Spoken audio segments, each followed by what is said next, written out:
Et vous aurez remarqué que on a beaucoup de balles à côté de moi à mettre ces gants. Parce qu'aujourd'hui, après de nombreuses demandes, on va vous présenter une vidéo qu'on va nous prendre beaucoup de plaisir à vous la présenter. Et voilà, on va passer tout de suite. Excusez-moi, je vois qu'il galère à côté. Le mot est faible dans galérer. Donc je vais laisser Jérôme, si jamais il en est capable de m'aider à vous présenter au moins cette vidéo. Bonjour à tous. C'est pas marrant. Non, il a craqué son gant. Bon, c'est pas grave, hein, c'est le bout des doigts. En fait, on a mis les gants parce qu'on va vous présenter des planches originales. Et tout ce qui est l'acidité de la peau, si jamais vous avez, même si vous avez l'impression d'avoir les mains propres, vous pouvez avoir un peu de gras sur le bout des doigts et qui, à force, peuvent jaunir le blanc des planches et peuvent avoir des traces jaunes sur les planches. Donc voilà.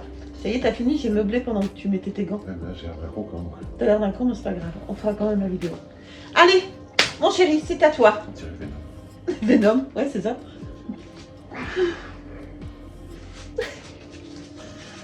Bon, bonjour à tous et à toutes. Aujourd'hui, on va parler des planches originales. Alors, qu'est-ce que c'est qu'une planche originale? C'est ça.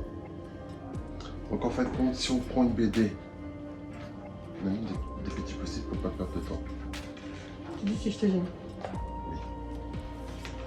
Donc, en fin de compte, pour cette page-là, pour arriver à ce résultat-là dans la BD que... C'est une BD du Garage Isidore. Oui. Le dessinateur, il fait ça. Il crée ça. Alors, en fin de compte, qu'est-ce que c'est qu'une planche originale? C'est ça. C'est sur un... Après, les formats divers changent suivant les artistes, suivant les dessinateurs. Là, notamment, c'est Stedo qui avait participé au dessin de l'album Garage Isidore, c'est le tome 11. Et en fin de compte, on arrive à ça. Alors, une planche originale, est-ce que ça a un intérêt? À quoi ça sert? Qu'est-ce que c'est? Donc, en fin de compte, on s'est intéressé à... Enfin, moi, je me suis intéressé aux planches originales par hasard. Enfin, pas par hasard. C'est que, comme toute correction, comme tout correctionneur, les envies évoluent au fil des ans, au fil des recherches. On s'intéresse à des choses différentes et diverses. Et je suis tombé un jour sur une planche originale. Je m'étais jamais intéressé, je m'étais jamais trop posé la question. Et un jour, je suis tombé sur un documentaire qui parlait des planches originales, de la création, du dessin, de l'ancrage, du résultat.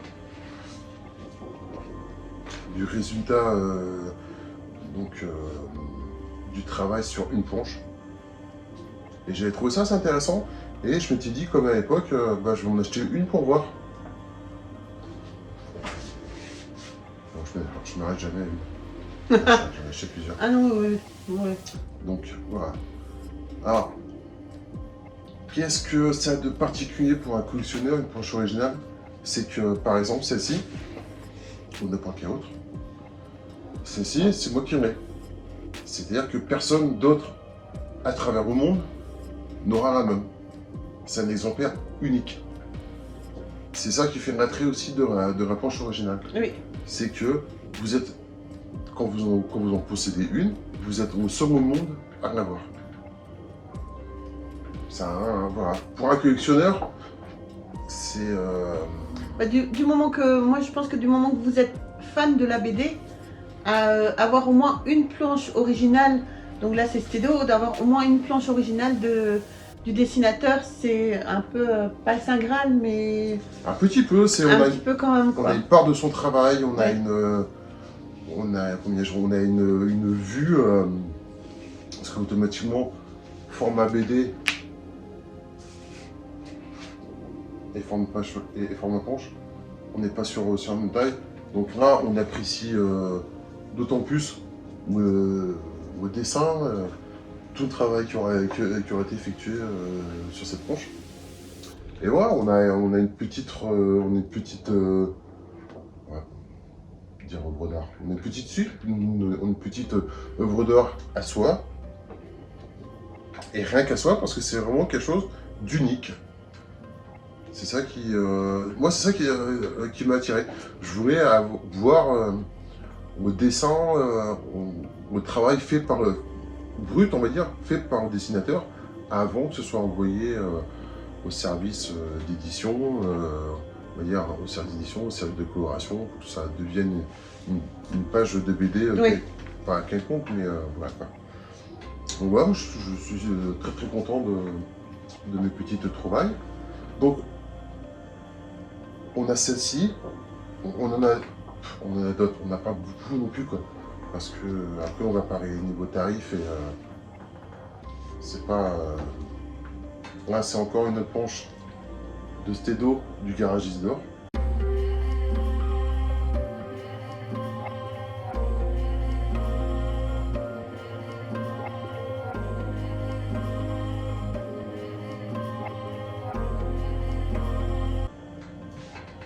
Garage Isidore, on avait fait la vidéo, franchement c'est une super bande dessinée qu'on conseille Oui, c'est tous les bon, deux. c'est bon. C'est humoristique, c'est vraiment très sympa. Et là, une. Voilà. Tu peux ouvrir par contre là. C'est quoi les pompiers? Oui. Hop, il y en a deux. Oui. Hop là, j'ai déjà pris un. C'est bien d'avoir fait de cette façon. Bon bah. En même temps, hein. Alors, c'est là. Voilà, C'est là. tu vas parler la bonne. Hein, Hein? si, c'est celle-là. C'est celle-là? Ouais. Enfin, compte. Moi, je suis plus douée pour montrer.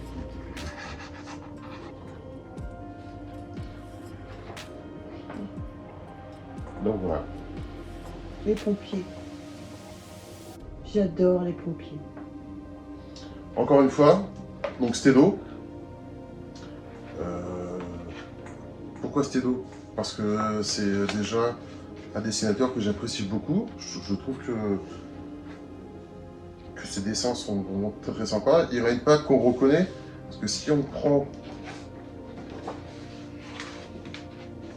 met les deux côte à côte, malgré que ce ne soit pas la même BD, on reconnaît le trait, ouais.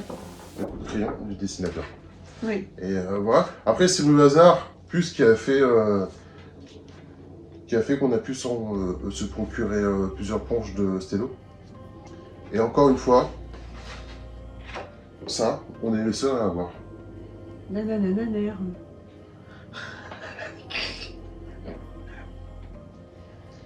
Ouais, ça résume bien. Ouais. Ça résume bien l'histoire. Et bref, voilà. Ce sont à savoir que vous pouvez avoir une édition rare d'une BD et vous ne serez pas le seul au monde à l'avoir. Non. Alors que ça, vous serez unique. Ça, c'est vraiment unique. Il n'y en a pas deux.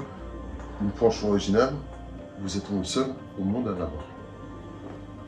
Et ça a son petit attrait. Oui. Et encore une fois, on voit votre travail qui aura été effectué avant la mise en couleur. Vraiment, en plus, on est sur des formats assez grands, donc on apprécie d'autant plus. Oui. Et c'est vraiment super sympa. Et ça, ce sont des choses que généralement qu'on met sous cadre, qu'on expose, parce que c'est vraiment une petite œuvre d'art, comme je disais tout à l'heure. Donc il faut les mettre en valeur. Bon, nous, on n'a pas eu le temps, et de toute façon, on n'a pas trop la place pour l'instant de tout faire. Puis si on veut bien les mettre en valeur, il faut les emmener chez un cadreur. Ouais, je pense oui. Chez un dit. Ouais, je pense. Et donc voilà, et tous les cadres aura compris. coûtent une certaine somme d'argent. Mais il faut le faire, il faut les mettre en valeur. Donc voilà. Là, on a encore une planche. Donc c'est du même album. En plus, on a eu de la chance. Les pompiers toujours. Mais on vous mettra des photos, vous inquiétez pas. Encore, c'est super sympa. C'est vraiment, moi, j'apprécie beaucoup. Et on a une dernière de Stélo. Enfin, le gros trait qui reprend. Par contre, je me suis pas embêté à chercher de quel album c'était ça. Et alors, par contre, c'est un Ah, sympa, reprend, les belles c'est un gag qui prend une planche entière, quoi. Et là, encore une fois, on peut apprécier votre travail. Pastis 51. Et là, en haut, on aura reconnu les personnages des gendarmes. Des gendarmes, ben oui, bien sûr. Oui, ah oui, oui. Même si c'est pas Cédou qui me le fait. Oui, Voilà, on est sur la même maison d'édition, donc... Hop, ah. C'est assez fragile, parce que c'est sur du papier... Bon, c'est pas trop fragile, mais non, il c'est faut... des pages assez épaisses quand même. Mais comme je vous disais, pour toute manipulation, nous, on les manipule jamais sans gants. Jamais. Ouais, il faut faire attention, normalement il y a peu de risques, parce que... C'est pas des papiers anciens qui absorbaient toutes les traces d'humidité. Ouais, mais c'est pas sur le jour où tu auras des traces qu'il faudra te dire hein, si j'ai mis des gants. Ouais, c'est sûr. Voilà. C'est sûr. Et Donc donc, voilà. Alors. Après, j'ai réussi à en trouver d'autres. Peut-être pas qui c'est. non, je sais plus. Demolition Man, c'est marqué en haut. Ouais, c'est qui? Je sais rien. Ah, avec Stallone. Hein. Ouais. Ah oui, oui, vache, je viens de le voir. Là. Je viens de revenir. Donc là, c'est une planche originale d'un magazine, d'un comics. Je connaissais pas, je suis tombé dessus par hasard. Je ne sais pas qu'il y ait eu ça. Bon, moi, je ne l'ai acheté pas bon, parce que c'était une planche originale et parce que j'apprécie beaucoup Stallone. Et je trouvais marrant d'avoir une planche originale d'un comics tiré d'un film. Tu dirais un film? Bah oui, il y a le film Demolition Man. D'accord. Voilà. Et là, en fin de compte, on a deux planches. Là, on a une planche où on voit que le crayonné. Donc là, on a que la partie crayonnée. Oui, d'accord. Et là, en fin de compte, sur celle-là, on a la partie donc, finale où il y aura eu tous les noirs qui auront été apposés, Ouais. ce qu'ils appellent tous les ancrages. Qui va D'accord. donner la planche originale finie. D'accord. Ah, elle est superbe celle-là aussi. Hein. Eh oui, oui. C'est bon. Ouais, carrément. Et une dernière,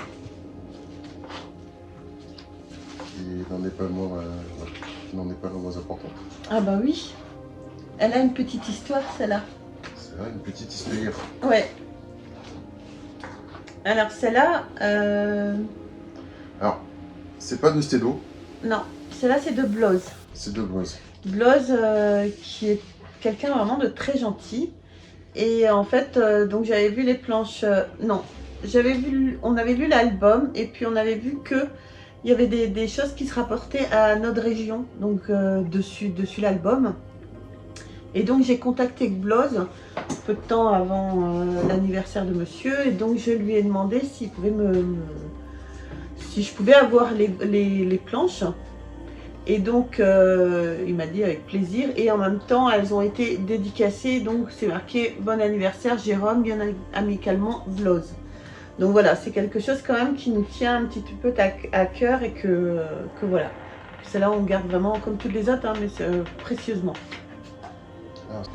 Donc en fin de compte, ça c'est la planche de la BD. Et Bose par contre a une certaine...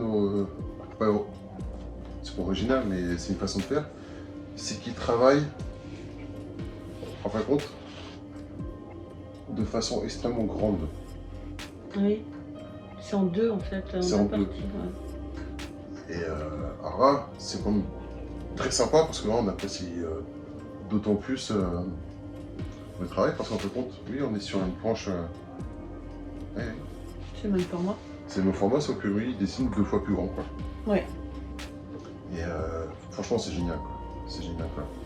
Parce que bah là, c'est chez nous, quand même, quoi. C'est marqué Brest. C'est chez nous, quoi. Donc, il a vraiment eu une gentillesse énorme de nous donner, enfin, de nous faire parvenir la planche qui nous intéressait le plus, avec une petite dédicace. Oui. C'est franchement... Et comme c'est tiré du fondu de la moto, il y a le petit signe aussi, là en bas. Là. Ouais. Non, franchement, très content. Ouais. Super. Alors voilà, les planches originales, ça intéresse. Je pense que beaucoup de collectionneurs de bande dessinée s'intéressent à ça maintenant.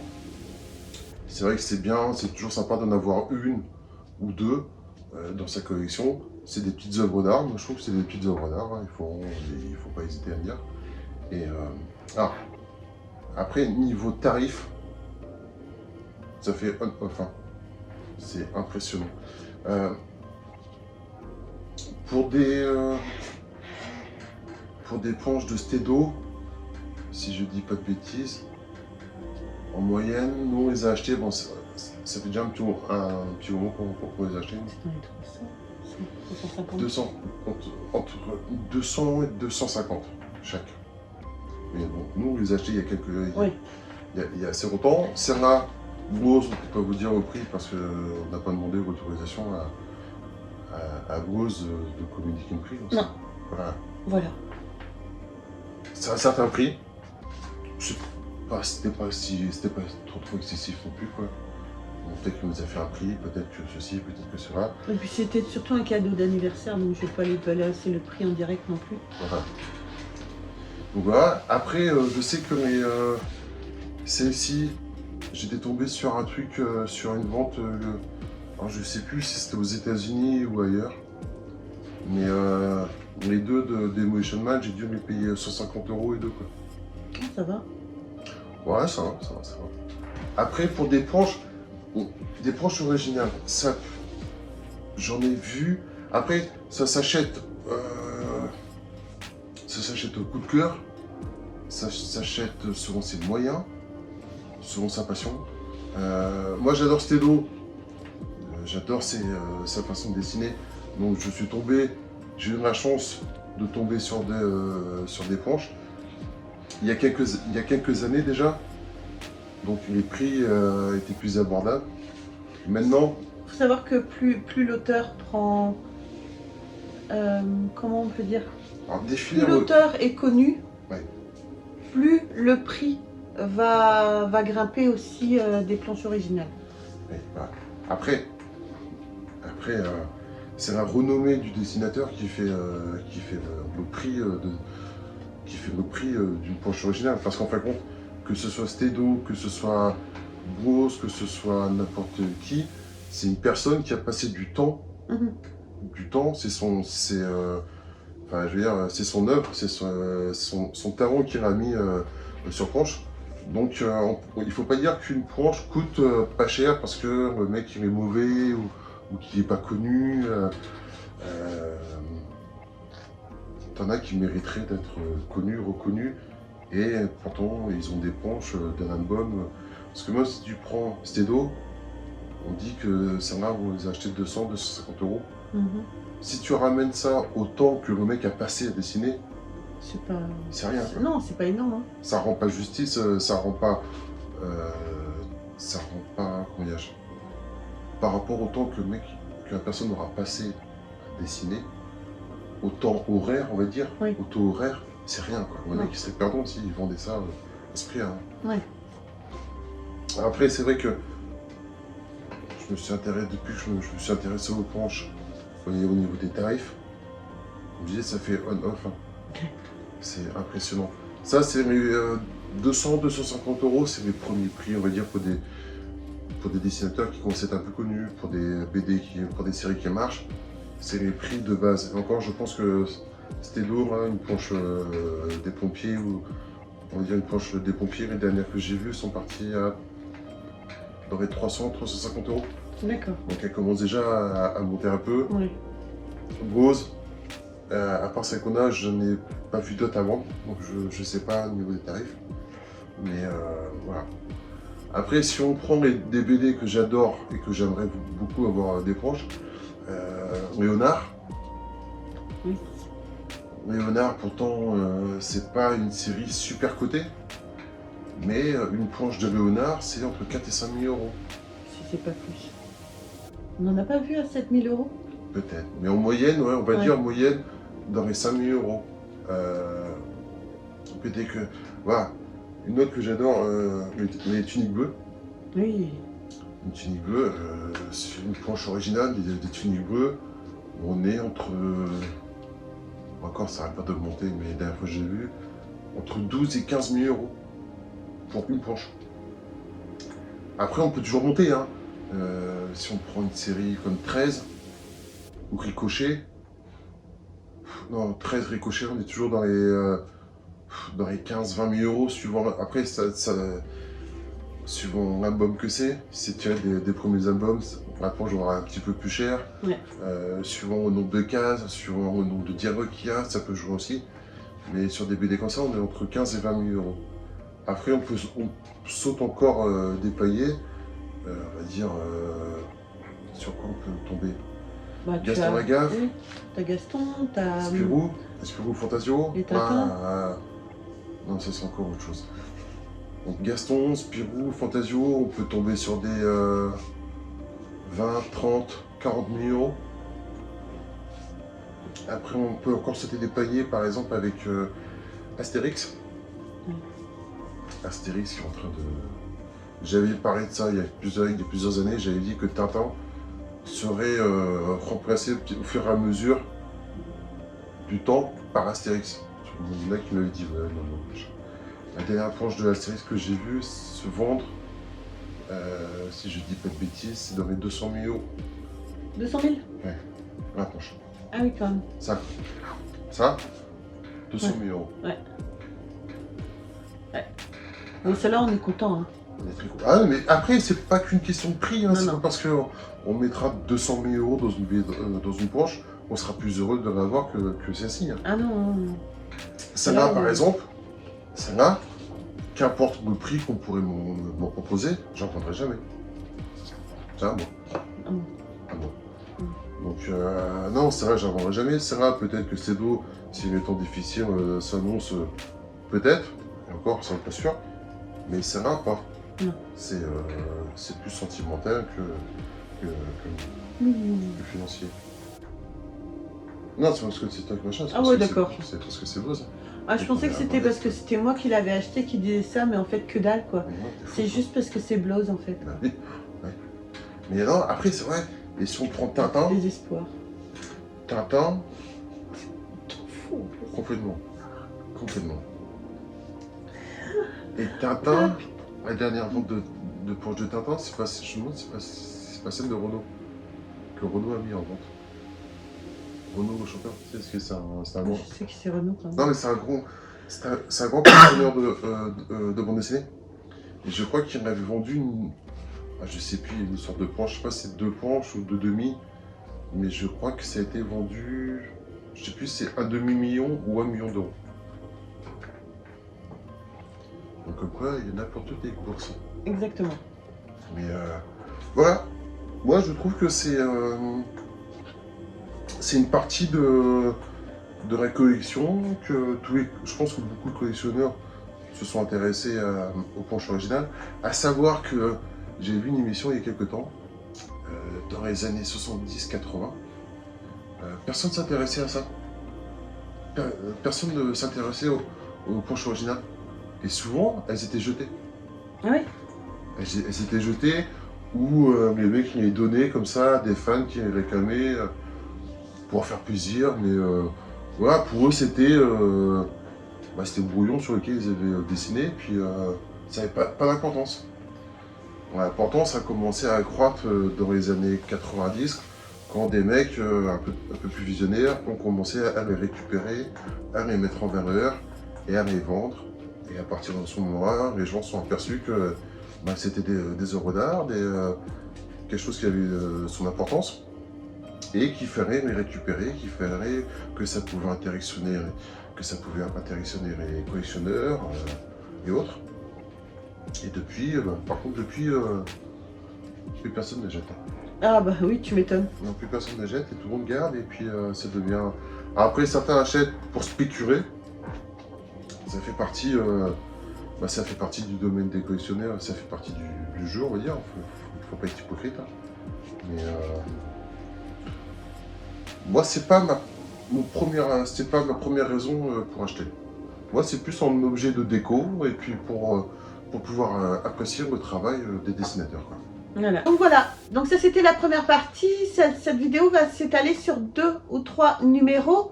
Et je vais justement voir avec Jérôme qu'il vous dise pourquoi. Voilà. En fin de compte, mes planches originales, comme on disait, ce sont des œuvres uniques. Et c'est donc ces œuvres uniques, d'une, et de deux, ça a un certain coût. Il ne faut pas se cacher. Donc, pour pour parer à ça, il y a d'autres options. C'est ce qu'on appelle des reproductions. Des reproductions, des sérigraphies, des lithographies, tout ce qui est, vous voyez, qui finit en i. Et en fin de compte, dans notre partie, on va vous montrer, on va vous montrer, on va vous expliquer qu'est-ce que c'est toutes ces reproductions-là et quel est l'intérêt de les avoir. Voilà. Et donc, comme disait, il y aura la troisième partie, on va faire une vidéo spécialement sur le domaine d'Astérix par rapport à... Alors, c'est pas une planche originale, parce que si j'avais une planche originale d'Astérix, je serais pas là. Hein, sur la galère, sur la reproduction d'une planche d'Astérix. Et donc, comme vous avez ça, n'hésitez pas à envoyer des vidéos pour montrer vos collections, tout ça. Et chaque collectionneur a toujours un ou deux petits trésors. Ah, moi j'en fais partie. Oui. Bon, moi j'ai pas que un petit trésor, j'en ai quelques-uns. Et dont moi. Très gentil. Et notamment pour les planches originales, j'aurais dû y penser. Je vais vous montrer quelque chose que je regarde.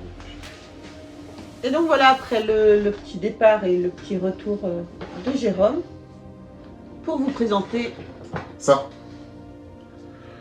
Alors ça, c'est quelque chose qui pourrait intéresser beaucoup de gens, sûrement. Alors ça, c'est ce qu'on appelle qu'on appelle ça déjà? Des strips. En fin de compte, c'est une bande, 3 cases. Et en fin de compte, on peut dire que ça rentre dans l'univers des planches originales. Sauf que là, on est sur un comics américain, avec un petit bonhomme que beaucoup de gens connaissent. Spider-Man. Voilà, ça c'est des strips originaux du comics Amazing Spider-Man.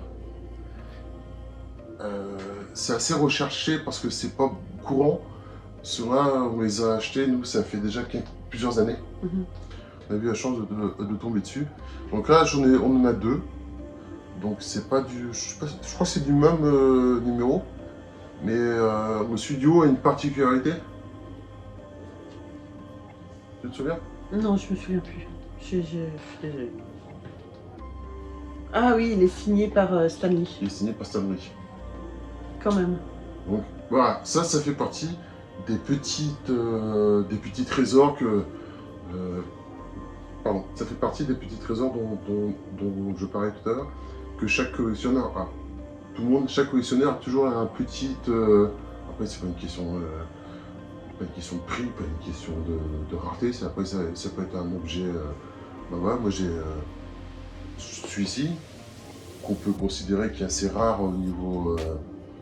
qui est assez rare tout court, et qui a une valeur financière non négligeable, parce qu'un strip comme ça, où on voit, là encore, on ne voit pas Spider-Man, à la différence de celui-ci.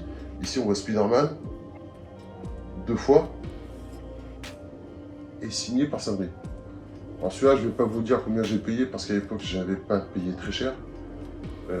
Maintenant, je sais que je pense que si on devait mettre à vendre, je pense que je ne le ferai jamais.